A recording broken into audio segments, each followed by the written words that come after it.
Yeah, I'm Jackson. I have zero experience with carpentry. I studied at a school for historic preservation in Boston and learned about how things were built, 250 years ago. There's a long way to go. I'm nowhere near the top. Not that I thought I was, but there's so much more to do out there. Welcome back to the Passion for Craft podcast. Today we are a gossip channel, getting all the insides, behind the scenes, and extras for Brent Hull on Lone Star Restoration. Brent, what do you think? Well, really, Richard, you had the questions. You're the one who wanted to know. What do you want to know? Well, I'm curious, like being in social media, YouTube world, like we're kind of in control of all of our own stuff. Like, we write, I don't really write scripts, but the video ideas come and then, we execute on those, film them, edit them, upload them. We're kind of our own thing. So I'm wondering, I guess my question is, who initiates that relationship? Does History Channel reach out to you? Or are you trying to make a show? Like, how does that even come about? The truth is, so that was in 2016. Okay, it was just when we filmed. And what was it? What happened? Will you just be patient? My gosh.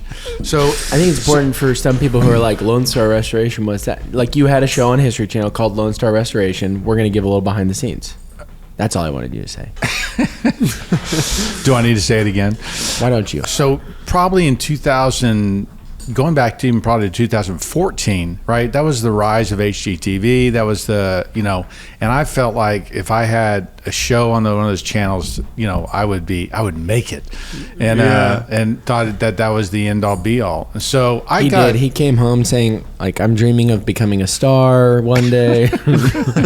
If only I could see my name in the marquee. It was all sorts of stuff with him. Not true. And so I would get calls at that time, probably twice a year, from some kind of producer saying, "Hey, would you be interested in doing this show?" I'd get an email from a producer, "Hey, we're doing this show. Would you be interested?" Just because HGTV and all that was popular, they were looking for plots. They're looking and for stuff? shows, and stuff like that. And the way it works is, a network channel like HGTV or History Channel or whatever AMC will say, "Hey, we're looking for this kind of show," and they'll send it out to all the production companies, because History and HGTV and none of them do their own. They're all independent production companies that pitch shows to the network. And really the HGTV, History Channel, all those, they aren't the production companies. Like, I thought you just described it as they were the production company. No, they aren't the production company. They're just the broadcasters, right? Correct. Okay. So apparently in 2015, History Channel put out a directive that they wanted they were inspired by Chip and Joanna, and they wanted a History Channel version of Chip and Joanna. An obvious choice. And so I don't get it. You said they want a History Channel version of Chip and Joanna. I said an obvious choice. You're you're one person. What they liked about me, you're not Chip or Joanna. What they found about me, I found out later, was that the dog connection. Yes. So they wanted a man and dog story, and so instead of man and his wife, they wanted a man and his dog. So that was why Romeo had such a prominent feature in the thing, and so. Actually, about 3 production companies ended up, or maybe even 4, reached out to me about wanting to do a show on history after I'd already been talking to this one production company that we ended up going with. And so I got a number of calls. And so it started with a phone call. "Hey, would you be interested?" And I was like, or maybe it was an email. "Yeah, I'd be interested." And they was like, "Well, tell us about yourself." And I did. And then, 2 days later, a producer called and said, "Hey, I'd love to come by and meet you and talk to you." And so this lady came by, and we hit it off, and she liked me, and then they started bringing their people over, right? So she's a producer for this production company. She was out scouting me, goes back to her teams, "Hey, I think I found one." And then they brought out a camera, and they did what's called a sizzle reel. And so a sizzle reel's I can't remember. Like a what it minute was. long or something? No, it was a little bit longer than that, 7-8 minutes. Okay. And It was surprisingly long. and so then they took that scissor reel back to the History Channel and made the pitch. And, you know, what happened is behind the scenes, there was this guy that was helping me that I really liked. His name escapes me right now, but he and I really hit it off. And he was basically a scout for the production company, but he didn't work for the production. They would just pay him if he found things. Mm-hmm. And he was a really funny guy from South Carolina. He used to be a cop. He had actually had a reality TV show. And he would find weird stuff like this chicken that could talk, and he'd call up the production guy. I found a talking chicken. I think we can make it a show.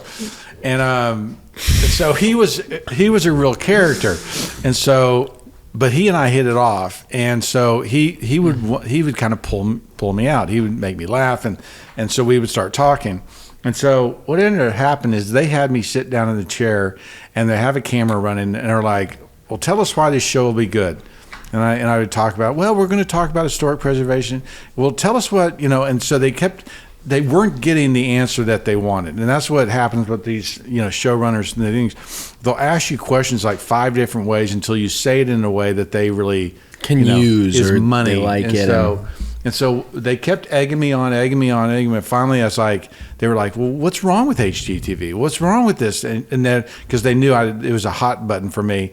And finally, it's like, look, you don't get it. HGTV is crap. It's unbelievable. It's the worst stuff out there. It's ruining America. And I kind of went off on a rant. They were like, we got it. So apparently when they went to the History Channel, You're passionate about this thing. They went to the History Channel, and that was the opening clip. Everything you see on the HGTV is crap. and like the History Channel guys, that's like funny. Everybody started clapping in the room, and that's how we won the History Channel. That's spot. funny. So it turns out if you just bash the competition, the whole History Channel will get behind you. And they'll give you a TV show. So when this lady's scouting you, like following you along preliminary, and you're going about your day, are you like purposely trying to do cool stuff? And No. So she's telling me, she goes, I was like, how much time is this going to take? You know, what's the commitment? What's this deal? Because believe it or not, whereas most people, that would have been my question too, right? Like, yeah. I think it probably was, but I was like, is this not like the coolest thing ever? Is this not so fun? This, you know, Puddle Glum gets here and goes, I mean, how long is this thing going to take? Like, what are we going to do? Like, how long is this going to mess up my schedule? You have a full-time job. And, you know, at that time, there was a lot of horror stories about reality TV, okay? Mm-hmm. And it was like, you know, they're going to make me look stupid. They're going to, you know, all they care about is the drama. They don't, you know. And so there was a brand, you know, concern for me that was just like, is this really? And I was afraid my customers were going to be pissed because, like, you know, what are you doing going out there doing a TV show? You know, you still haven't finished my job. And so, you know, I was worried that it was going to, you know, screw things up. In hindsight, 90% of our customers loved it. They were excited about it. Mm-hmm. They were like, this is great. Did it gain you customers too? No. The wrong kind. Yeah. Yeah. No, with the production company coming over here and the apartments that are nearby, there were people who would come over and be like, I want to put a new door in my apartment. And they're like, wrong crowd. So what happened is that to that point is that they, oh my gosh, I'm having to relive this freaking thing. We're putting salt in old wounds. Yes. So, oh my gosh.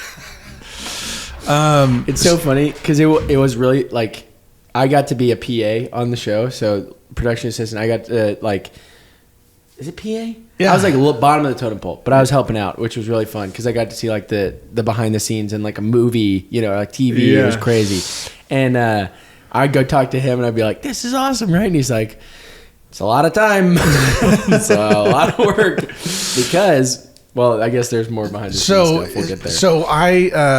So I'm sitting there going, you know, part of me is like, is this payday, right? Is this I'm going to get a bunch of Jack, and this is Duck Dynasty, yeah, exactly. Yeah. So you look at those top shows and you're Pawn sitting there going, Stars. is this going to be me? And then the other side of it is I've also heard the horror stories, and I don't want it to be that. And so they're Jamie, who was helping me, she was just like, Brent, we're just going to follow you around. You don't have to do anything. We're just going to follow you around. And so, what they didn't tell you is that like they would want to take 8 takes of the same thing over and over again. Wow. And you're finally getting worn down, and they're like, energy. And you're like, I got your freaking energy right here, babe. And just, and so that's what I was concerned about at the beginning. They ended up, my deal went so fast. They've never seen it go so fast, because when they got the green light, let's just say they came and did that sizzle reel in June or July. I got the green light by October, and there was a contract signed by December, and they started filming in March. Wow. So they're just like, in hindsight, deals never go that fast. Oh, I thought that was slow. No, that's really fast. That's Really? like, it's Crazy. like years that people pitch Really? and try to do stuff and things like that. This was speedy. And so, and then they came and filmed for 4 months or 3 months. It was like half a summer. It was like end of May, into the summer. Remember? Was into June, March, April, May, June. So Yeah. it must have been 4 months. Anyway, Oh my gosh. they signed the contract. I got $6,500 an episode. Okay. And, so what is that times 8? 40, almost $50,000, $60,000, something like that. And it wasn't enough. Mm-hmm. They ended up doing is they wanted a show about a man and his dog, and they wanted it to be an aspirational show for the men who watch History Channel to have these projects that, I'd love to restore a boat. I'd love to, fix up this. I'd love to do this. And so they were all projects that we wouldn't normally do. Mm-hmm. And so we restored a pool table for Thistle Hill, right? We, restored a railroad car that needed to be a caboose. We redid a caboose. Which is not, you don't do that. We don't do that. You can, but you can, but it's just, there's no money in it. And it's just like, and so that's what he was referencing. Can you install a door? And the problem is that, so we signed the contract. They said we need a showrunner. Now, showrunner is like the director. It's like that person. Well, but before you get into the showrunner, like just going back to the concept. I guess maybe you're about to get to that because he kind of yeah. The showrunner, he so they gave us 4 names, and these are the guys we'd like to use. And we interviewed 2 of them, and we're like, and we really liked these 2 guys. And then we got a weird phone call from the production company. And it turns out the production company that we worked with, had never done a big show before. They'd always done editing behind the scenes for other HGTV shows, but they'd never been the production company. So they were excited and probably took the deal because they wanted it more than they really thought through it. And so I get a call from Jamie, and she says, we're going with this guy, and he's going to be your showrunner.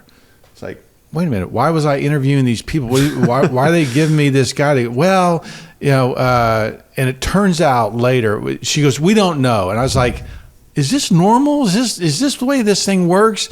Is this what I'm going to be expecting? She's like, no, this is going to be fine. It's going to work out. Of course, that's their deal. You're going to be a star. This is going to be fine. You're going to love it. All this, they just butter you up. They butter you up. Mm-hmm. And so we ended up going with this guy. And it turns out that what happened was this head guy at History Channel got an email from this knucklehead guy and thought it was an omen that this guy was going to be perfect for our show. I didn't talk to him. I didn't interview him. I didn't do anything.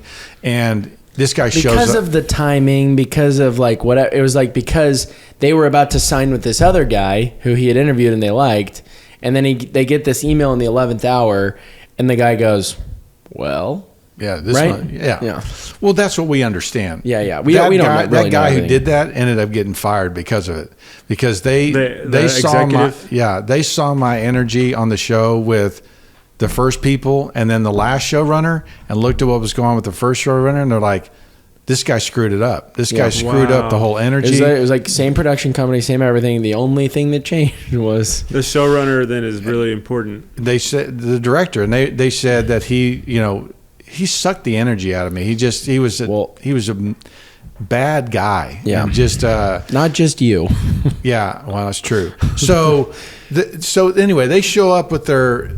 So that was the bad part. Is this guy that they hired was a bad choice, and so he comes and they set up office right over here. They leased a space, and they start setting it up, right? And so they map out. I list out all the jobs that we're doing. We had 30 different projects going on, okay, and they list them out, and so they start building the show. Okay, they start building the episodes. We're going to do this over here. We're going to do this here. And they probably brought in 2 cameramen, a sound man, 2 production assistants. Jackson was working for a little while doing that, and maybe 3. And It was like right? 2 or 3 PAs, but yeah. And so they set up. It was like a team of like 6 to 10. It was not a big team, but it was awesome.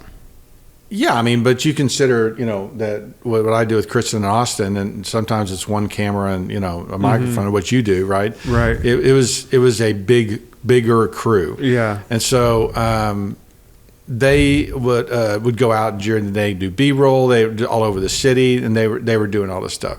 So History Channel's paying them. History Channel's paying them. Okay. I think it was like, I don't know, maybe $100,000 an episode. Okay. And so that was a ton of money to this new production company. There was like free money. That was part of the problem, is their inexperience. And then we started filming in March, and just all hell broke loose. It was just like, Just so more context to the situation. It was like the idea behind the show was originally man and his dog doing, and it was pitched to him as just do it what you normally do. We just want to follow you around at a bunch of your jobs. Well, the showrunner came in and said, yeah, I like these ideas, but what if we did like this? What if we just did this? What if we did this? He came over one day and goes, what do you think about building a doghouse? I was like, what are you talking about? And so he was like, yeah, we're going to build a doghouse. So building a doghouse. So cut to, we build the doghouse. The dog is scared to go inside. I mean, it was like, yeah, it was a ridiculous. nightmare. You built it? Yeah. And it was just, it was never used. No, right? No. Yeah. And so it was, I got to get a hold of that footage. So then what happened was we had a house that we were looking at over in Mistletoe, and it was for sale. Okay. And so the body of the whole show was about restoring this house. Okay. Oh, I remember that house. Okay. Yeah. And so, they handled we faked the negotiation of when we bought the house. We do the demo. We are doing the research, trying to figure out. So that was good, right? Holding it around this one house. The problem was if that was over 8 episodes, they're having to drop in all these other filler things. Because basically they wanted like an A, B, and C plot for every episode. Yeah, exactly. And so we had the A plot. The B plot was your house? Well, no, that was just, there was 8 B plots and then 8 C plots. I guess the C plot doghouse was was just this. The C plot was you and Romeo. Or me and you when we went down to true. that car thing. And so anyway. Well, so the guy, I mean, he just, like, my birthday happened at one point, and he was like, what if we just got like you and like 6 of your friends to come in and like drive one of those beer cart things? And it was like, what does that have to do with restoration? You know what I mean? He was just like thinking of like fun ideas, I guess. And he didn't catch the vision for what was going on. I remember I asked him, I wanted him to read my book, Thomas House in an Instant Age, before he came on, and he didn't. And so it's just like, I don't really have time for that. Yeah. And he had he had done a show about a gunsmith. And he goes, I go, do you even really understand that about making and you know what we're doing? He goes, yeah, no, I did a show on about a gunsmith, and he was making stocks for the back of a gun. And I look at it, and this guy literally has like a router and in a closet kind of shop, and it's just like, you're comparing what this guy's doing to what we're doing? Are you kidding me? Yeah. He's like, no, I really understand the maker thing, and I understand. He just missed the point a lot. He's just a bad dude. Do you think had you gone with your original choice that you would have been picked up more seasons? No. So what happened was when it aired, it aired right before Donald Trump won the presidency. And so there was a lot of, that was 2016. I think it aired on October 31st or October 30th. He wins the thing November 2nd or whatever it was. And the noise around that thing just was hard, okay? The other piece is that the History Channel gave it about 4 episodes. And I remember the guy called me and he said, hey, we're moving you to another night. And I was like, that can't be good. He goes, no, it's good. We're not giving up. We really just think we're going to try a different night.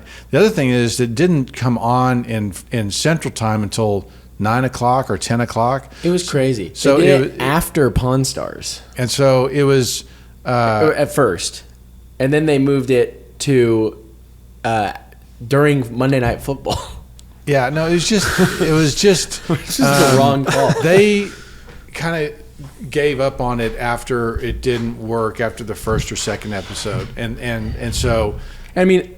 And that's fine. Honestly, I kind of agree with their decision after what was made. Like, I think the show is really fun, but if they had taken the original idea of what was pitched of Man and His Dog Restore Homes, and they had taken it more of like a homes channel, they would have had a legitimate competitor to HGTV in a lot of ways. Well, where it's like, because everyone has a home. Not everyone has a caboose. Well, everyone has a home. Not everyone has a boathouse. Well, one thing that happened too is is the History Channel, right? And so when I heard that I was on the History Channel, I was like, this is perfect. I'm a history nut. I was a history major in college. I just love history. And then I started watching the History Channel, and they have this thing called Aliens and the Outlaws, or Aliens and the shows that they have on their thing are just like, what is this channel even? It's just, this is terrible. And October Island or whatever the freaking show is called, it's just like it was kind of the point where I go, I'm not even sure I want to be on this channel. I'm not sure that this is going to fit for me. And the other thing that we found out later is that History Channel, we went and talked to the executive after it didn't get picked up. It was over, and we were in New York for something, and I said, hey, do you want to go to lunch? He's like, yeah. And so we go to lunch, and he goes, who's we? Me and Chrissy and the executive. And I was like, so just tell us kind of what happened. He goes, I know the executive got fired, but what happened on y'all's thing? He goes, I think we were just a little bit too smart for our audience. I could see that. I was like, really? He goes, yeah. He goes, look, the problem is that History Channel is trying to find their way. And I was like, what do you mean find their way? He goes, well, ever since, in the 80s when cable TV was the big thing, he goes, we got $1 for every subscriber that things, and we were flush with cash. We had great ideas and everything else. Since then, people are now cutting the cord. There's so much competition out there. He goes, really, we really don't know, he didn't say, I don't think he said these words, but he basically said, we don't really know, exactly where we're going. Mm-hmm. And so, or exactly how we fit in this new landscape. Maybe he said it that way. And so, I don't think it was a chance for them. Right. If it did well, they were going to run with it. If it went okay, they'd be like, yeah, I guess it didn't work. Well, and they're in an industry where your job is to predict what people want, and that's nearly impossible. Yeah. So they're like trying to pick up shows in their defense. So I think if it had gotten on, the other thing that happened with the production companies, they got in big trouble with HGTV because they had done a bunch of back office work for HGTV doing editing. They got in trouble with HGTV because HGTV was like, look, we've been working together for 5 years. You didn't bring us this show. Why wouldn't you bring us this show? And so they were in big trouble. And so then a bunch of people like Brett Waterman, you've seen it. He came out after that because he started doing their own History Channel show, and I think he does a good job. I think he's actually a real guy who knows what he's doing. Right? Yeah. There's a lot of people that don't, and that became what my show could have been is Brett Waterman's deal, and so good for him. And so it's What do you mean? I missed that part about they were holding on to the show for 5 years and they got in trouble. They were working with HGTV very closely. So, the History Channel on HGTV. The production company did so much work for HGTV on the back end that because one of the things that production company did a lot of work in was trailers. So they were really good at making trailers and like shorts and clips and they stuff. did editing of shows. And they did that stuff for like HGTV shows. Okay. One of the other interesting things was that they brought in, when we were finishing up projects, they brought in a zhuzher. She was basically... She was crazy good. Yeah, she was good. She basically understood the TV world and what looked good on camera and stuff like that. She was the interior designer, but understood TV. She was the girl, we've referenced her before, who she would... The house would be half finished or whatever, and then she would go, we'll make it look good. And so one thing was fascinating talking to her is that she's worked in that world for 10 years. And she, I was asking her, I go, I was comparing what I do compared to, other people. And she would say, she'd worked on Chip and Joe Nash things. She goes, Chip doesn't know how to be a carpenter. He's not a carpenter at all. He's kind of a, he's not that person, and he doesn't necessarily play a carpenter on the show. But she was. My question was, how many of these TV stars really know what they're doing? And she's like, 5%, 10% at the most. She goes, most of the. I go, and so we were setting up one of the houses that we'd done, and I was like, do many of the stars come in and help? And she goes, no, none of them do. I was like, what do you mean? She goes, no, I set up the thing and then we get approval from them, but they're not doing any of it. They're not, doing this show. Remember that show, Stream Home Makeover? Yeah, that was going at the time. They, shows all those stars out shopping. That's not what happens on a majority of these shows. And so, in any case, we hit a time and period where, the infiltration of those shows came and went so fast. And so I just part of that, part of that wave. Part of that wave that came and went and it just went away. Now, at the same time, what was interesting was Matt was doing YouTube, and his YouTube thing was growing really fast. I remember I went and saw him when he had 25,000, then 125,000, then 200,000. Not even just Matt, because you were probably starting YouTube at the same time too. He was 2009. You were well in. Around 2016 time is when I started seeing those numbers skyrocket. Wow. Oh, interesting. And it's crazy because I may have even mentioned this before, but on YouTube, they used to have like if you subscribe to Matt's channel and you click subscribe, they would have this thing pop up like, you may also be interested in finished carpentry TV, RR buildings, like these other kind of construction home-centered YouTube channels. So I think that was a huge part of it. That's fascinating. It was really interesting. So I'm talking to Matt, and I'm, then fast forward, he comes and talks to me a few years later and says, hey, I'm starting this build show thing. Wanted to see if you want to be a contributor. One of the things the HGTV guy told me was, I go, what would you recommend to me? I said, what should a guy like I do? And he goes, own your own content. He goes, go talk to Facebook and Amazon. They're the next wave of TV. It's like, I didn't do that. But he goes, whatever you do, own your own content. So when Matt came along and said, hey, I want to do this, build show, I was like, I need to own my own content. I need to have, he goes, yeah, 100%, you own everything. And he and I had this conversation that I was frustrated because the show only showed about 10% of the actual process and the cool stuff that I really liked. And it was such a diet of a diet. I was like, they're showing 10% of the good stuff, right?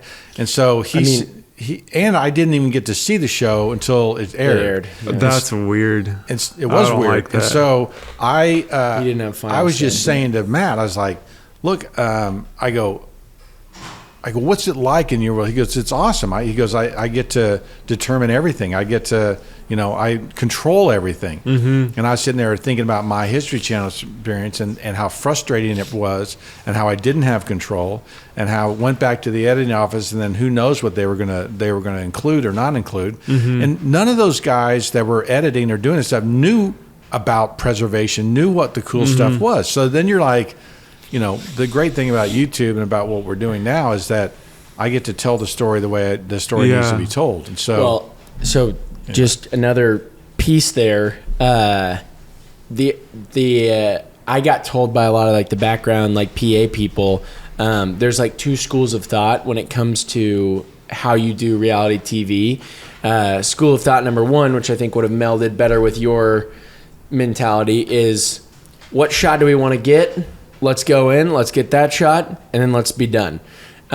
School of thought number two, which is what the showrunner did, was we're just going to leave the cameras on. We're just going to get everything. And we're going to have film rolling all the time.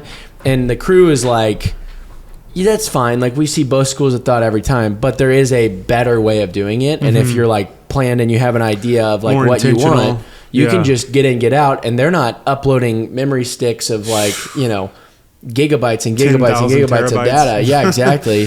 They're just doing very little because they were uploading it all to Nashville to the production company. So it wasn't like it was just, in a server rack here. It was like it was getting sent.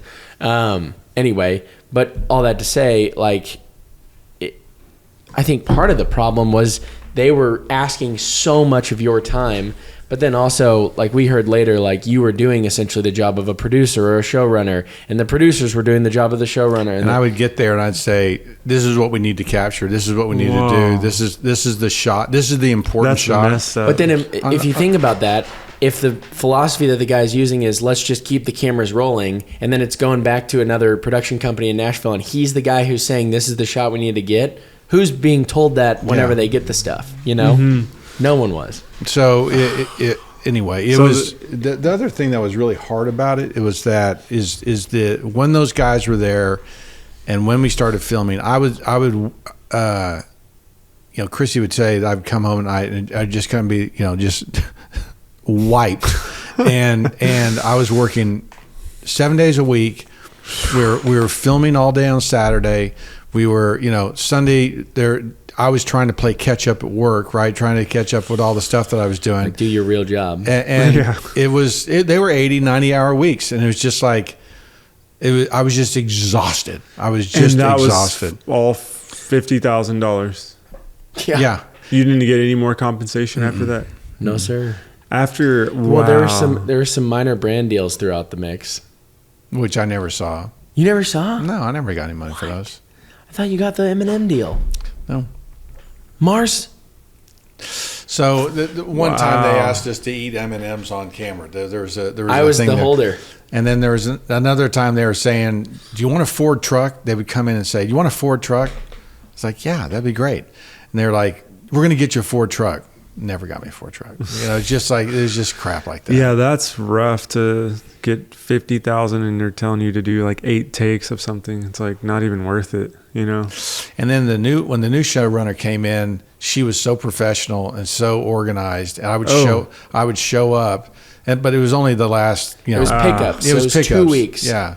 Or pickups. What does that mean? Yeah, 3 or 4 weeks. So they basically have gone to Nashville. They've edited. They've finished the editing process, and they go, "We're still missing a shot of this. Okay, we need you to go through this house and do this." And she was good. She was.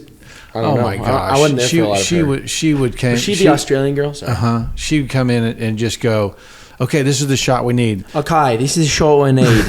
And then we would do it. I knew it was coming. We'd do it, and she'd go, "Okay, great."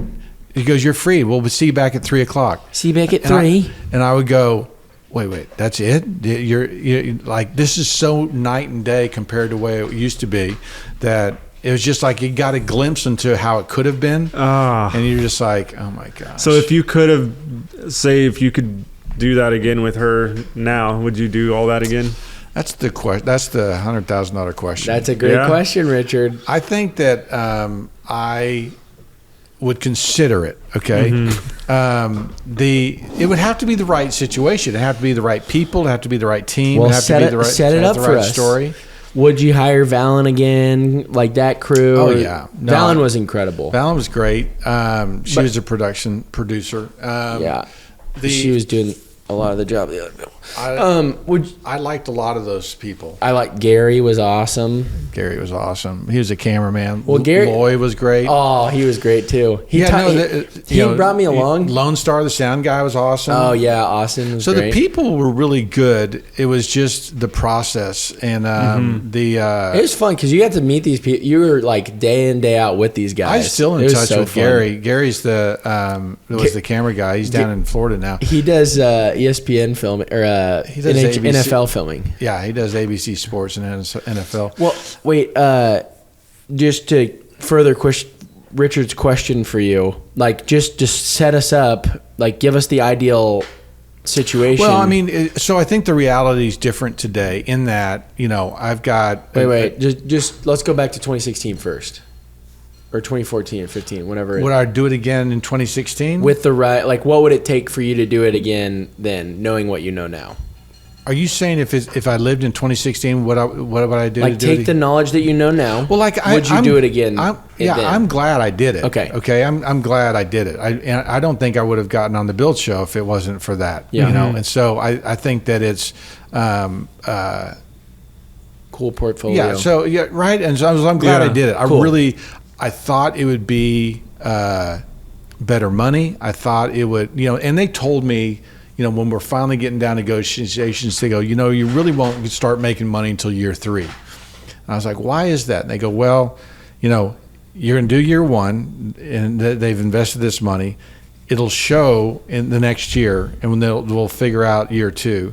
You'll film year 2 and it's not until you get 2 years of airtime that they will really look back and go, okay, we've got a hit or we've got something we want to do, and they come back with real money. So, that makes sense. So they told me that, going into it, and so I didn't necessarily think I was going to get rich, but I thought it would help the business a lot. And the pleasant surprise was that my clients were really happy about it. They had a lot of fun doing it. One client actually got on one of the episodes when we restored a safe, and so it was fun. But and I would do it. No one I know. I would do it again because it was good. The question I thought you were asking is, would you do it again today if they came up? Yeah. I just want to know the first part first, because if it was just like, no, we're out the window then, knowing what I know now, I'd be like, okay. Yeah, I'm glad I did it. And it would, if we could put the right team together. I mean, one, the networks have to know that there is a YouTube and Instagram presence that's going to be competing with them. Okay, if they have the expectation that, like one of the reasons Chip and Joanna, their show, what was their show called? Fixer Upper. Fixer Upper. Nice. They didn't have, they built a business on Magnolia. They didn't build a business on the brand Fixer Upper, and so Fixer Upper was a name owned by HGTV, and Magnolia was their business, and so I think the companies recognize that we're going to try to monetize what we're doing here, but if they would let me continue to do my YouTube videos and yet also go do a show for them, I think I would consider that, right? Because at the time they wanted exclusives. You can't go do that. You can't go do that. You can't. So you couldn't have done YouTube videos? Yeah. So exactly. I couldn't have done YouTube videos. So that would be a deal killer today. Yeah. Which, just from speaking from the streaming space, which is the only space I know of, that even the streamers, which have been typically the most exclusive, like if you're streaming on Twitch, you can't stream on YouTube. If you're streaming on YouTube, you can't stream on Facebook, whatever. They are now... Everyone allows it. Everyone allows cross streaming. So that world may have changed, right? And so, but I guess what I'd want to do is I'd want to make sure we're going to do a show that's going to help people, right? That do a show that's going to really raise the bar. And so that candy coated version of the show that got finished, I wouldn't be happy with that. Mm-hmm. But if we could do something that really helps people out, then like I've thought those Wednesday videos, the consulting things where you go fix a house could help people, because you could then talk about why that house works now, why it didn't work before. But anyway. Yeah. I enjoyed the show. I think part of it is because I'm from Fort Worth. So I was like, that's cool. Like, it's right here. A lot of B-rolls, like shots. And then you think you and your wife are eating at Joe T's in one of the scenes. Yeah. You know, I was like, that's cool. So I enjoyed it. I thought it was really interesting. Yeah. I didn't watch it actually until later on. I think I found out about you. Like in 2016, I didn't know you existed. I watched it later on Amazon Prime. Yeah, it's weird. You know what's weird is that I was showing Jackson an article in Wall Street Journal this week that was talking about TV and was talking about, you know, streaming TV and just kind of where the eyeballs are. Majority of eyeballs are on YouTube, and you know, more so than TV. TV has its place and has its thing, but you know, in 10 years, I don't think we'll even think about TV. And I mean, most of my kids don't even own a TV. You know, my other two daughters don't. So yeah, my kids don't know what I do. I'm 1/3. My kids don't know what traditional TV is. Yeah. Like changing the channel from HDTV. They know, like, when we go to the Max app, there's a HDTV like sub app, and then a Magnolia network where Joanna has all her stuff. Like, that's pretty. Is that where they are now? Is it's like a part of HBO? No, it's part of Yeah, well, on my DIY became Magnolia Network. They renamed it for them. And who owns DIY? Well, Warner Brothers, because that'd be Max. Well, I know when I opened up Max, Magnolia is like a little app. You know, you open it up. That sounds like it. Yeah, That's but cool. I don't know all the business dealings. Yeah, I don't know who owns it ultimately. Because that's the weird thing that the streamers have run into, that like streamers seem to be like the answer for TV, right? Like everyone was cutting the cable, like you were saying, and Netflix was a thing, and that was really coming on the rise. And it seemed like, okay, we're just going to get like our own streaming service like Netflix. And then we had the influx of all the streaming services. And then now it's getting to a point where it's like, like not everyone wants 15 subscriptions ad free, you know, and we're essentially like getting TV again, but just with it, like, you're buy right. the minimum subscription, so you watch ads, you know, and it's like, well, why am I doing it here? Why can't someone bundle all this and turn it into that? And so we're in a weird phase right now. It is a weird phase. But YouTube seems to be the thing that is outside of all that, where it's like, it is paying the most. There's the most amount of content creators that are on the app, putting things out there. Even the craziest thing to me is I watch this TV show that airs in England. It's called Taskmaster. It's a hilarious show. They now put every one of their episodes on YouTube in full a day after it releases. And so it's like, they must be getting money from that, and it's not. I don't think they're renegotiating a deal with YouTube. I just think it's if it's a good the only thing that I question is, you know, them changing all the monetary payout. I mean, you used to be able to make a good living, and you can't anymore because they you know, one day decided they were going to switch their deal, and so that's the piece to me that makes it unsettling, and makes you want to go, do I really want to commit to this? That's a big thing I've kind of kicked around in my mind, is like, well, I know, like, I haven't put in as much work as I could on YouTube to kind of bring that back up to where it used to be for me financially. But there was something that changed when they did the shorts, when they were really promoting the shorts. Everyone saw a big like drop off a cliff. And then you notice, I don't know if you guys kind of like look at the trending page, I do from time to time, or you just hear about like on podcast, how many big YouTubers have quit in the last year is insane. Really? Yeah. It's wild. Like huge YouTubers, like Tom Scott, that guy quit. Why did he quit? Burnout is his main That's reason. what he said. He made a video of like why I'm quitting YouTube, and he scheduled it. And it was a really cool video. It was a good video. But there's all kinds of... Matt Pat quit. Yeah. There's a lot of guys who There's quit. a lot of... I mean...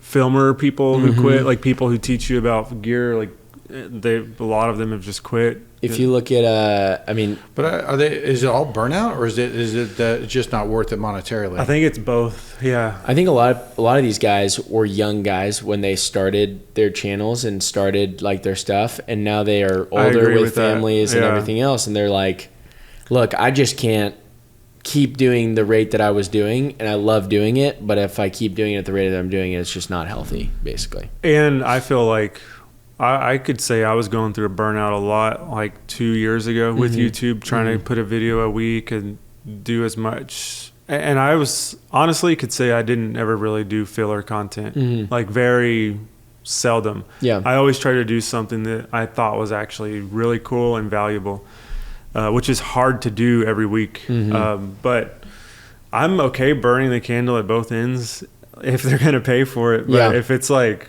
I got $200 for this video. Right. Like, I could go in the real world and like make way do more. better. You know, like what am I doing? But there's also the part of me who's like, I like doing it, you know, but is it a good use of time? Right. But they're not going to pay. What do I do? Well, I mean, you know, I look at it, it's a marketing arm for me. And it's a marketing expense. And, you know, I like doing it. Obviously, having Austin and Kristen make it much easier than, like, I don't edit my own videos and stuff like that. And I just show up and they take care of everything. I mean, I get too many calls from people saying, I saw you on YouTube, that for me to step away from it. I just think it's led to too much work for us. That's awesome. Yeah, it definitely has led to work for us as well. Like, it's crazy. We've had a lot of people from YouTube, and I've actually gotten jobs from all over the country. Not that I've taken them, but I guess inquiries, you know? Yeah. Will you come to Florida and do this? It's like, I'm going to have to charge you like $5,000 extra to make that worth it, you know? And they're like, is it a cost thing? Like if they paid you right for it, would you go? I don't know. Probably not. The problem with those jobs is you pull yourself out of your own market, and unless you plan to start traveling a lot, it's not worth it. Well, I guess that's what I know. There's always the thing where you say like you try and exclude yourself by giving them a price, you know, and what price would you put down if a guy's telling you to come to Florida for a job that you know is going to take you a week? I would probably put down I would probably get and let's say the job just as a base, like what's an average job cost for you here? Like $4,000. Okay, so let's say the job costs $4,000, but then now what's the plus? Well, I'd have to just factor in travel. I would itemize it for the guy. Like, hey, here's my fuel. Yeah. Here's my stay. I would like to bring my family with me. Right. So we're going to have to pay for them to stay. Right. I wouldn't try to gouge them or something. Yeah. But then try to maybe put an inconvenience fee on it. That's what I was going to say. What the inconvenience fee is. Like what? Would $10,000 get you down there for a week? I don't think I would do that to him. I think you wouldn't do it to him. It would be that's too much. No, I'd probably do like $1,500 or $2,000. I wouldn't. What if there's a mega fan who's just like lives in Canada and is like, I don't care how much it costs. I don't have a passport, so I can't go there. Dang. So if he pays for that, then I can go. Yeah. Okay. Did that answer your questions? Yes. Richard? Yeah. Well, I know a lot more about it now. Because I thought you were like begging for a show, but they came to you. No, I'm just kidding. Please give me a show. It's funny how little he begged for this show. Where, I think he worked hard for it and did really well. And I'm not saying that, but what I think it's very funny, like just that you know what goes on in the show, you're just like, man. Yeah. No, because when you first came to us, it was like, hey, I might have a show on History Channel. And we were like, what? We're all freaking out. And then the more the process went on, the more it was just like, yeah, I probably wouldn't do that again. Like, he's been approached since about shows, and he's been like, yeah, I really am not excited about it. It's just because it's like, one, he got burned, but then two, like, a lot would have to change, and a lot would have to be in the right setting, right? Yeah. I want to make, like, a fake like HGTV show of my stuff. Yeah. Like, my name's Richard, and for the past 10 years I've been doing accent walls, all shapes, all sizes, you know, and just that would have be like a so stupid funny. Plot, you know. That's funny. That would be really funny, man. Yeah, that would be. I gotta show a video of like you fighting with one of your kids. Like, no, the accent wall has to be blue, and like, I don't know. Look at it on Pinterest right here. You show it. That would be so fun. I saw this on Pinterest. I could like edit it just like they edited. Yeah, you it really too. could. It would be hilarious. Oh, that'd be awesome. That'd be a I really gotta funny show video. you when we wrap this up. There's some guy already did that with his No History way. Channel. The video is called POV. You haven't watched History Channel in 10 years, Oh, that's funny. and you turn it on, and this is the show you see. We'll look at Oh, it. that's funny. Any other fun anecdotes that you want to share from your time on the History Channel? No. Nothing funny? Nothing We're fun? dredging up the past. It's painful. Your channel's now the History Channel. You know, Trying. I feel like your channel actually does a lot more of what you wanted the History Channel to be. Like you said, 10% of the stuff that you thought was cool is market, you know? So, all right. Well, thanks for watching this episode, and we'll see you in the next one.